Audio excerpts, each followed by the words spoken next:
हाय friends, मैं Praveen Trikhari. Friends, Biel chess festival के master section का रिजल्ट आ चुका है। Ramesh Babu Praggnanandhaa versus Le Quang Liem के बीच में गेम खेली गई थी। मैं डायरेक्टली कर रहा हूँ शुरू इस गेम को, जहां प्रज्ञानंद ने E4 के साथ शुरू किया। E5 का रिस्पॉन्स यहाँ ली क्वांग का आया। देन हुआ knight F3, knight C6, bishop B5, knight F6, D3, bishop C5। Ruy Lopez opening वैसे चल रही है फिलहाल। Bishop takes C6, d takes C6 obvious है, जो लोग नए हैं उनके लिए। नाइट से यहाँ इस पॉन को लेना गलत होगा, क्योंकि क्वीन का अगला मूव जाएगा यहाँ D4 स्क्वायर पर। उसके बाद आप चेकमेट बचो या फिर नाइट वो आपके ऊपर है। खैर, क्वीन E2 पहले यहाँ व्हाइट ने किया। इट मीन्स अब जरूर पॉन का डिफेंस करना होगा। तो क्वीन E7 से यहाँ ली क्वांग ने पॉन का डिफेंस किया। Knight at B goes to D2, then knight D7। और फ्रेंड्स, नाइट D7 थोड़ा सा, चलिए देखते हैं क्या होगा। नाइट C4, और यहाँ पॉन पर प्रेशर पहले इंतजाम कर लिया। B6, देन हुआ कैसल यहाँ प्रज्ञानंद का। A5 हुआ, देन A3। बिशप आया A6 स्क्वायर पर। और फ्रेंड्स, क्या यहाँ नाइट को लेने की तैयारी है? हो भी सकता है। नाइट E3 नहीं देना है। G6, देन रुक आया E1 स्क्वायर पर। रुक D6, देन हुआ क्वीन D2, A4। तो व्हाइट ने अपनी क्वीन को लिया C3 स्क्वायर पर। बिशप आया B7 स्क्वायर पर, ताकि यहाँ पॉन का डिफेंस भी किया जा सके। बिल्कुल सही भी है।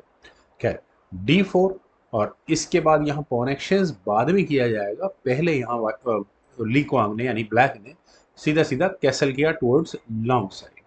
देन हुआ knight C4, e takes D4, queen takes D4। Then bishop आया C5 स्क्वायर पर। क्वीन पर अटैक बना, और क्वीन को थोड़ी देर के लिए तो कम से कम यहाँ हटाना ही होगा। तो क्वीन गई यहाँ से C3 स्क्वायर पर। बिशप आया A6 स्क्वायर पर। नाइट, मुझे लगता नहीं कि नाइट लेने की कोशिश की भी जाएगी। खैर, bishop E3, bishop exchange asking है।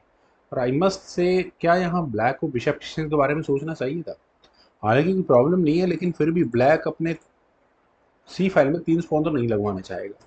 क्या, रुक आया E8 स्क्वायर पर। Then knight at C goes to D2, bishop takes C3, rook takes E3, queen C5, queen exchange asking है। और अगर की जाती हैं तो नाइट के लिए एक आउटपोस्ट निकलती है। ठीक है, ए बी पोजीशन मेरे ख्याल से इक्वलाइजर ही माना जाएगा यहाँ। लेकिन रुक्स की बैटरी यहाँ पहले व्हाइट ने तैयार की। प्रज्ञानंद ने क्या गेम प्लान है? यहाँ पॉन को आगे पुश करने का, माइट भी। Queen takes C3।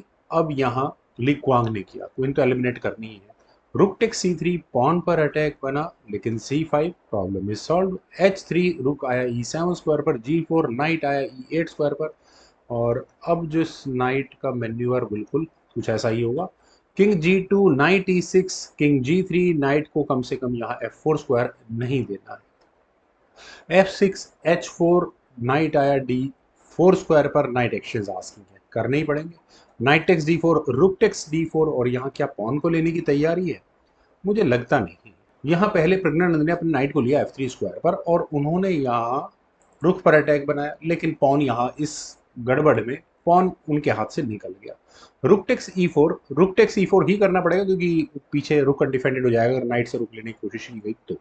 Rook takes E4, रुक आया E3 स्क्वायर पर। रुक एक्सचेंज आस्किंग है। रुक takes E3, F takes E3। और फ्रेंड्स, यहाँ इस पॉइंट पर अगर हम बात करें, ई फाइल में जरूर यहाँ प्रज्ञानंद का एक आइसोलेटेड पॉन खड़ा हो चुका है। फ्रेंड्स, अब जरा हम बात करते हैं एंड गेम की। आखिर दोनों खिलाड़ियों के पास अपना क्या क्या है?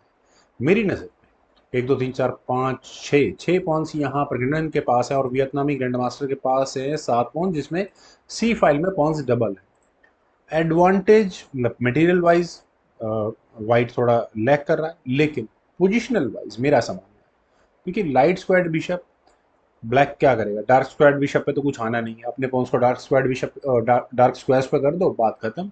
ब्लैक वैसे ही अटैक नहीं बना पाएगा। बल्कि वाइट के पास अच्छी ऑप्शंस है कि वो अपने नाइट को उछल कूद मचाकर पूरे बोर्ड में रखते हैं, प्रेशर रख सकते हैं।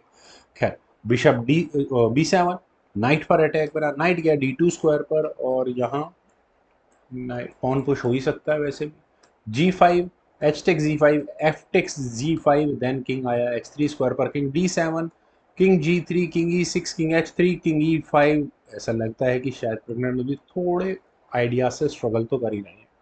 पॉन पुश एग्जैक्टली अभी वर्क नहीं करने वाला। नाइट थोड़ी देर के लिए कम से कम एंगेज हो चुका है, अदरवाइज यहाँ पॉन को बचाना बड़ा मुश्किल हो जाएगा। और ये 2 पॉन्स यहाँ ब्लैक के पास होंगे, उसके सामने सिर्फ 1 पॉन होगा। जैसे ही मेटेरियल एक्सचेंज होगा तो वाइट का पूरा ध्यान इस एच या जी फाइल जहाँ भी ये पासर निकलेगा उसी पर आ जाएगा। इतनी देर में ब्लैक बाकी के पॉइंट्स को समेट सकता है। खैर, व्हाइट का मूव है किंग आया जी3 स्क्वायर पर, बिशप ई4। अगर एक्सचेंज हुआ मटेरियल तो फिर वही पॉसिबिलिटी जो मैं थोड़ी देर पहले कह रहा था। ब्लैक के किंग की पोजीशन बहुत बेटर है। प्रज्ञानंद यहाँ एंड गेम में जरा छोटी मोटी सा चूक कर गए हैं। C3, चलिए जो बात तो वही रही कि अपने पीसेस को आप डार्क स्क्वायर पर ले आओ, problem is solved. H6, then knight से आई चेक, किंग गया D5 स्क्वायर पर, नाइट को हटाना पड़ेगा, वापस गया D2 स्क्वायर पर। और फिर वही कि अगर एक बार मेटल एक्सचेंज हुआ तो वाइट अंडर प्रेशर रहने वाला है। Bishop D3, king F3, then king आया E7 स्क्वायर पर, किंग F2, देन बिशप गया C2 स्क्वायर पर, king G3, bishop D1।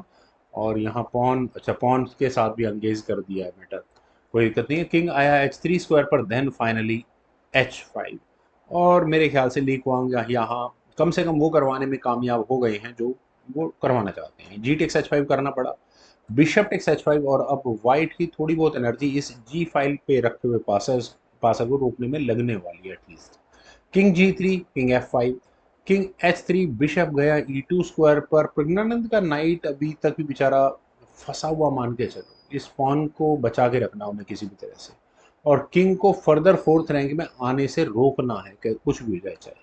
King G3, G4, finally चलिए जी पॉन भी आगे पुश हो गया। किंग F2, ठीक है, बिशप आया D3 स्क्वायर पर, यही मूव खेला जाना है। किंग गया G2 स्क्वायर पर, then king G6, king F2, king H5, king G3, king G5। और अभी तक प्रज्ञानंद कम से कम अपने ओपोनेंट के किंग को और ज़्यादा आगे नहीं आने दे रहे हैं। अब क्या करें, बड़ी अजीब सा धर्म संकट हो रहा है। क्वांग भी इस ब्रेक थ्रू, इसमें से कुछ ब्रेक थ्रू नहीं निकाल पा रहे हैं। एक ऑप्शन है बी पॉन को आगे पुश करने की।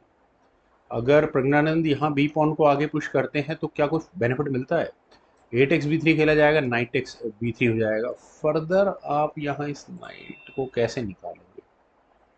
खैर, मुझे लगता नहीं कुछ होगा। यहाँ चलिए गेम पर चलते हैं। यहाँ इस पॉइंट पर खेला गया E4 का मूव। चलिए एक पासर को निकालने की प्रज्ञानंद की कोशिश तो है, लेकिन ये बहुत ज़्यादा वीक हो जाता है। बिशप C2, एक वेटिंग मूव खेला गया, E5। और अब कम से कम पासर थोड़ा दूर जा चुका है, और मुझे नहीं लगता कि पॉन यहाँ क्वांग हाथ भी लगाने देंगे वाइट को। बिशप F5, इसीलिए नाइट गया F1 स्क्वायर पर, देन बिशप E6। और फ्रेंड्स, बिशप के E6 स्क्वायर पर आने के बाद एटलीस्ट अब ये पॉन और आगे पुश नहीं होने वाला है। Well, night E3, B5। और फ्रेंड्स B5, चलिए देखते हैं क्या होगा। नाइट गया F1 स्क्वायर पर, किंग F5। यहाँ इस पॉइंट पर मेरा मानना है कि कम से कम प्रज्ञानंद अपने पीसेस को फ्रीली मूव कराने में तो थोड़ा क्रैम्प्ड तो खेल रहे हैं। किंग F2, देन किंग गया E4 स्क्वायर पर, नाइट से आई चेक, किंग गया D3 स्क्वायर पर। और जाओ क्वांग यहाँ करवाना चाहते थे वे एटलीस्ट करवाने में सफल रहे हो चुके हैं। यहाँ पर ये किंग यहाँ टेरेटरी में घुस चुका है प्रज्ञानंद की, अब बचाना बहुत मुश्किल है। यहाँ कोशिश प्रज्ञानंद ने फिर भी की, उन्होंने अपने नाइट को लिया H5 स्क्वायर पर। क्या यहाँ किंग का किंग मूव कहाँ होगा? ये पॉन तो वैसे भी नहीं बचेगा फिर उसके बाद। खैर, यहाँ खेला गया किंग C2। मेरे ख्याल से इस पॉइंट पर रेजिग्नेशन आ सकता था, लेकिन प्रज्ञानंद ने चांस लिया, नाइट को G7 स्क्वायर पर ले जाकर बिशप हटाना पड़ा। देन हुआ E6, और फ्रेंड्स E6 तो खेला गया।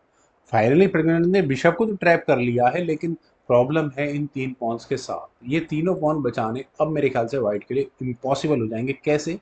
बिशप टेक C6 खेला गया, नाइट टेक C6, और इसके बाद फाइनल मूव था ली क्वांग लियम का, यहाँ किंग टेक्स B2। और इस मूव के बाद फाइनली रिजाइन करना पड़ गया प्रज्ञानंद। रेजिग्नेशन का रीजन फ्रेंड्स, आपके पास नाइट और 2 पॉन्स, कोई बुराई नहीं है नाइट और 2 पॉन्स के अंदर, लेकिन प्रॉब्लम है इन 2 पॉन्स को आप डिफेंड नहीं कर सकते चाहे कुछ कर ले। यहाँ से इस गेम को आगे बढ़ाएंगे भी तो आप ज़्यादा से ज़्यादा नाइट टेक C5 कर लेंगे। उसके बाद क्या होगा? King take A3। और फिर आप चाहो तो बचाओ पॉन को, किस तरह से बचाओ? I think king take A3, क्या किंग टेक C3 करने के बाद तो और प्रॉब्लम जुड़ जाती। वेल फ्रेंड्स, इस जीत के साथ ही लीग क्वांग यहाँ इस टूर्नामेंट को I think back to back 2 या 3 सालों से लगातार वे जीत रहे हैं। मुझे उम्मीद है आप सभी लोगों को भी ये गेम जरूर पसंद आई होगी, तो आप लोग वीडियो को लाइक करें, शेयर करें, और यूट्यूब चैनल को अभी तक आपने अगर सब्सक्राइब नहीं किया तो प्लीज़ सब्सक्राइब जरूर करें। आपके कमेंट्स का मुझे बेहद इंतजार रहेगा। Thank you for watching and bye for now.